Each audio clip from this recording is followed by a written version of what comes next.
Do you want to talk about the theater thing?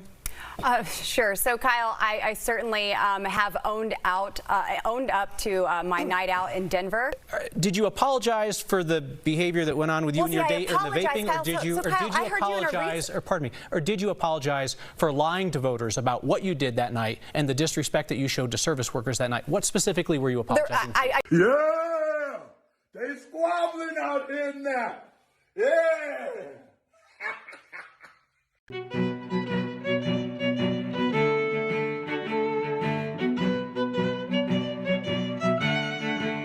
Welcome to Street Politics. My name is Reese Waters. Don't forget to like the video and subscribe to the page.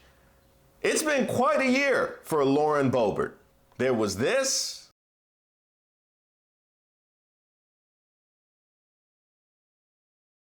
And then there was this.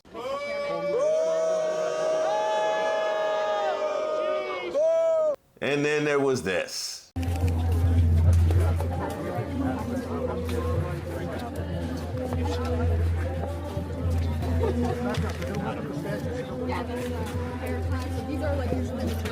We're blocking everyone else from blocking it, sir. Stop! Excuse me, that's not private. Excuse me. This is, yes, it is private property. And then there was this.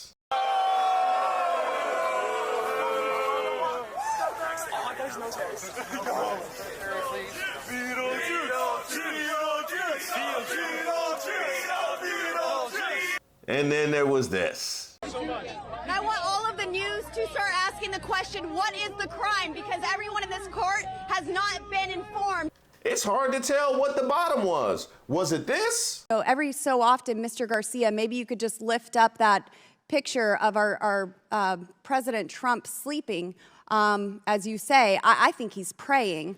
But if he is sleeping, you know, he certainly looks pretty while he sleeps. You know how bad it is when being escorted out of a theater might not be the bottom?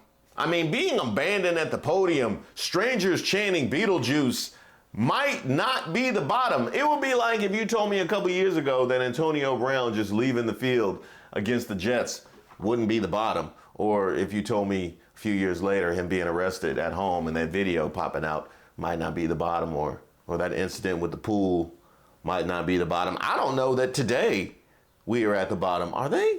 Is Antonio Brown and Lauren Boebert the same person? You know what? I've documented Lauren Boebert's entire ledger of misdeeds on this channel. The links are in the description. And I have been on her neck. And for very good reason. Because for one, she tried to run away to an entirely different district. Yes, a bright red district over in Colorado 4, which wasn't where she lived and nowhere where she had roots, for the sole reason of trying to get another term in Congress. What happened to the will of the people, Lauren? What happened to the will of the people? It sounds like the will of the people was chanting Beetlejuice when you showed up at GW.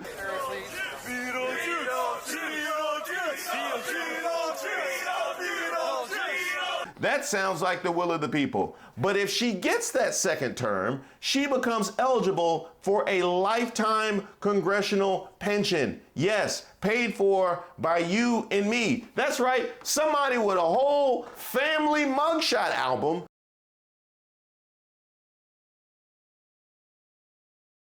will have all of her actions supported by us because there weren't enough good people of Colorado to see otherwise.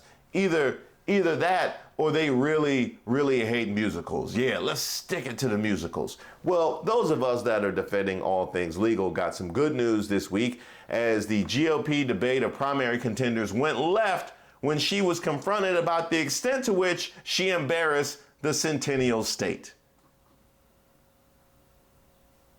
Yeah, the Centennial State. Colorado, the Centennial State, y'all didn't? Okay, fine. The state of Alex English and Carmelo Anthony and Champ Bailey. That was about the softest reference that he could have made, but do you want to talk about the theater thing? Sure. So, Kyle, I certainly have owned up. First of all, props to the moderator. anchor Kyle Clark for calling it the theater thing. I appreciate that. And Lauren Boebert, how do you show up to this debate not prepared to talk about the theater thing? I mean, if there's something you should be well versed in defending and deflecting from, it should be the theater thing. They bring up the theater thing. I know we was gonna talk about last year. I didn't. Why you bringing up old stuff? But you want to talk about the theater thing? Sure. So, Kyle, I certainly have owned up to my night out in Denver. She called it my night out in Denver. Wow. I didn't realize a night out in Denver was a euphemism for getting kicked out of a public place for getting grabby and vaping around a pregnant woman. I didn't realize, maybe not the second part, but I've had some nights out in Denver. Who knew? Who knew? Matter of fact, I should carry that into my weekend. Just go ahead and text my wife. How about a nice night out in Denver? What? We don't need to go all the way to Denver. Yeah, you're right. You know what I mean?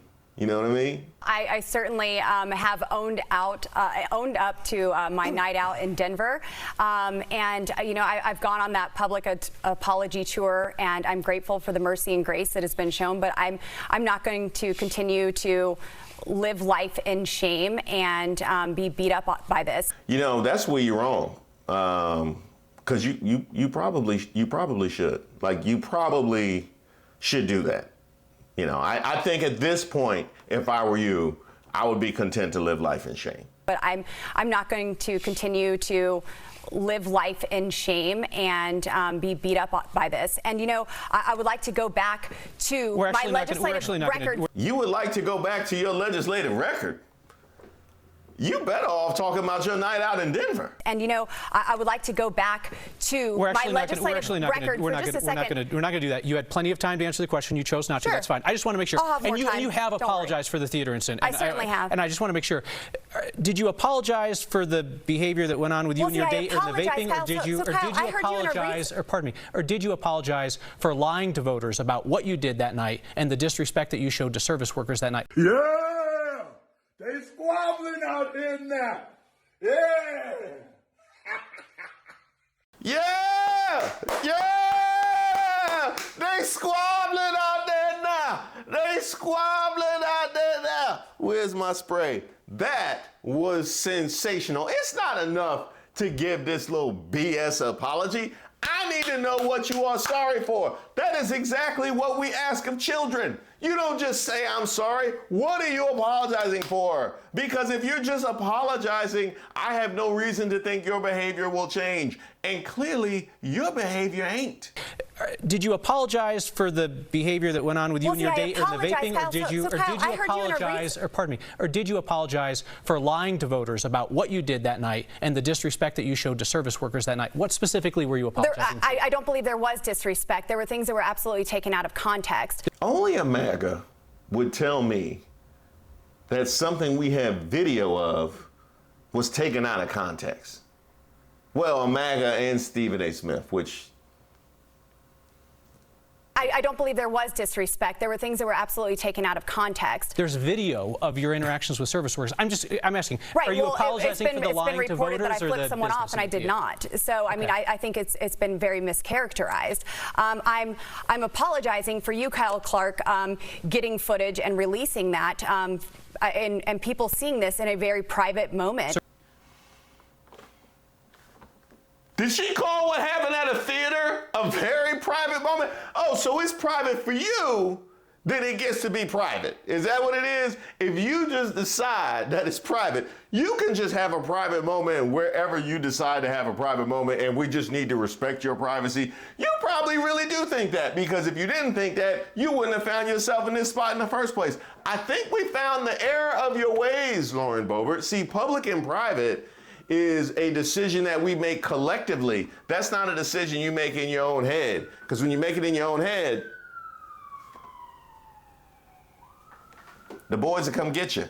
I'm apologizing for you, Kyle Clark, getting footage and releasing that, and people seeing this in a very private moment. Certainly. It was very important to figure out whether you were Kyle, telling listen, the truth you just had or an whether a interview public recently with agency was CityCast lying about your Denver. conduct. You just Either had way was an very interview with important for CityCast folks Denver, to and you find were out. saying how. I think that's another excellent point that Kyle Clark made. This whole thing became public because she tried to call out the theater and say that they were lying about her conduct, which was why the video became public. The kind of judgment that it takes, knowing that you were out here playing grab ass in the middle of Beetlejuice, trying to defend allegations of vaping, wasn't even the fact that you was rounding second, okay, in row F. Okay, you rounding second in row F had nothing to do with the initial allegations. You tried to defend yourself against that, claim they were lying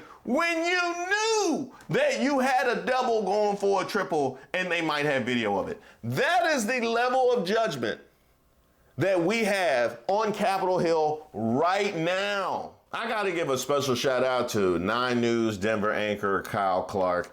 He absolutely crushed that. And you know what? He wasn't done frying that fish. Republican Congressman Lauren Boebert is once again taking credit for federal funding for Colorado projects that Boebert actually voted against.